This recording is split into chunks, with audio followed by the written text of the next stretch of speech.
Hey Bible readers, I'm Tara Lee Cobble, and I'm your host for the Bible Recap.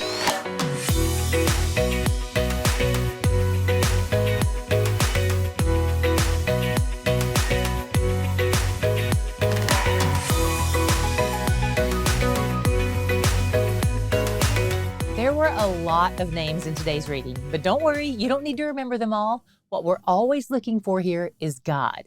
So keep your eyes peeled for Him, especially on the days when it's hard to keep all the relatives and enemies straight. When we open today, Jehu is prophesying against Jehoshaphat because of the alliance he made with wicked King Ahab yesterday.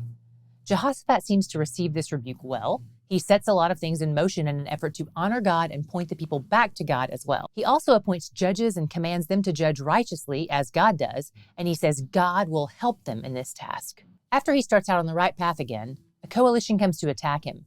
He has the whole country fast as they seek God's will and God's help. He worships God in the temple and prays a beautiful, faith-filled prayer. After he finishes, one of the temple worship leaders begins to prophesy in front of all the people. He says, "The battle is not yours, but God's. You will not need to fight in this battle. Stand firm. Do not be afraid and do not be dismayed." Wow. The king and all the people bow down to worship while the worship leaders sing and shout praises to God. And in the next verses, these worship leaders lead the army out to battle. I cannot imagine any country doing this today. You don't pull that kind of stunt unless you really trust God when He says you won't have to fight. When the worshipers begin worshiping, the enemy armies begin to fight each other. By the time the people of Judah arrive on the scene, everyone is dead, and they spend 3 days gathering the spoils of war from among the corpses. Just as God said, they didn't have to fight. The only time they have to lift a finger is to carry home treasure. On day 4, they gathered to praise God for His goodness to them. Word of this battle reaches the surrounding nations, and they're terrified of Judah because it's clear God is with them. In the final days before his death, Jehoshaphat makes another alliance with an evil king, just like he did with King Ahab. He didn't learn his lesson. This alliance is with Ahaziah, the new king in the northern kingdom. They decide to build some boats to go to Tarshish, which is on the coast of modern Spain. They probably want to go there for the purpose of foreign trade because according to 2 Chronicles 9, Tarshish has all kinds of gold and silver and ivory and even highly coveted animals like apes and peacocks. We've previously mentioned that some commentators believe foreign trade is a sign of greed or of not trusting God. So that could be part of the problem here.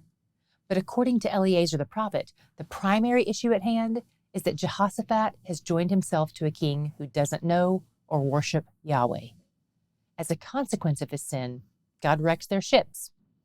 After Jehoshaphat dies, his oldest son Jehoram takes over the throne. And we can already tell what kind of a king he's going to be, because his first act is to kill his 6 brothers and a few other princes in the area who might be a threat to his reign. He follows more in the footsteps of his father-in-law than his father. And guess who his father-in-law is? Ahab, the wicked king of Israel. We saw yesterday in 2 Chronicles 18 that part of Jehoshaphat's alliance with Ahab included this marriage alliance between their children. It seems like Jehoshaphat made a lot of unrighteous concessions in order to keep the peace. And his choices are partially to blame for the way his son Jehoram acts wickedly. Jehoram also seems to have a role in ruining an important alliance they have with their nearest relatives, the Edomites. They're the descendants of Esau. Edom had partnered with Judah at one point, but they revolt under Jehoram's leadership and authority, and Jehoram tries to kill a bunch of them. By the way, this will be important for our reading tomorrow. Not only does Jehoram not stop the evil practices in the land, he initiates them. And God prompts Elijah the prophet to send a letter confronting him. Elijah promises him that his family will be killed and that he will die a slow, painful death from a mysterious disease. Then, an army comes and kills his entire family, except for one son, Jehoahaz, who also goes by the name Ahaziah, which is what we'll call him. Then Jehoram gets the mysterious disease, suffers for 2 years, and dies. No one is sad to see Jehoram go. He doesn't even get a royal burial. His legacy is worthless. His one remaining son, Ahaziah, takes over the throne in Judah next, and he's wicked too. Just like his father, he makes an alliance with the northern kingdom of Israel, whose name also happens to be Jehoram, like his dad. They go to war with the Syrians, and he gets wounded pretty badly. While he's trying to get treated for the wound, Jehu finds him and kills him. In fact, the text is very clear that God appointed both this meeting and his death. 22:7 says, "It was ordained by God that the downfall of Ahaziah should come about through his going to visit Joram. After he dies, there's no one left in his family except for his mom, Athaliah, so she takes over the throne. She's the first queen of Judah, but most people don't consider her reign to be legitimate because she's not from the line of David. She kills everyone who can threaten her reign, except one of the sons is hidden away and raised in secret by the priest. That son's name is Joash, and the priest's name is Jehoiada. The throne belongs to Joash, even though he isn't on the throne at the time. It probably takes a lot of behind-the-scenes work, but Jehoiada the priest makes a covenant with all the commanders and brings all the Levites in Judah in on it, and they appoint Joash as king.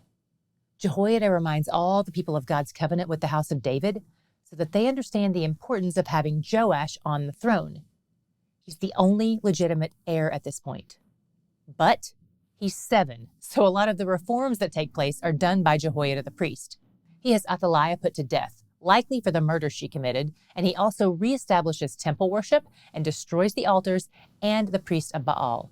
And the people of Judah rejoice. What was your God shot today? Mine was in the prayer of Jehoshaphat as he seeks God's help against the enemy armies. It's a gorgeous prayer. In chapter 20, verse 9, he says, "If disaster comes upon us, the sword, judgment, or pestilence, or famine, we will stand before this house and before you, for your name is in this house, and cry out to you in our affliction, and you will hear and save." He knows that no matter what terrible things may happen to them, they're in a relationship with a trustworthy God, and he will ultimately rescue them. And one of my favorite lines from this prayer is in 20:12. It says, "We do not know what to do, but our eyes are on you." Plan A is to trust God. There is no plan B. He's where the joy is. Hey, I just want to make sure we're all on the same page, literally. There are lots of chronological plans, and if you're using a different one, we'll probably get off track with each other at some point, though it could be months from now. So go ahead today and make sure you're either using the Printable plan from our website, thebiblerecap.com/start, or if you're using the Bible app plan to stay on track, make sure you're using the plan called the Bible Recap with Tara Lee Cobble.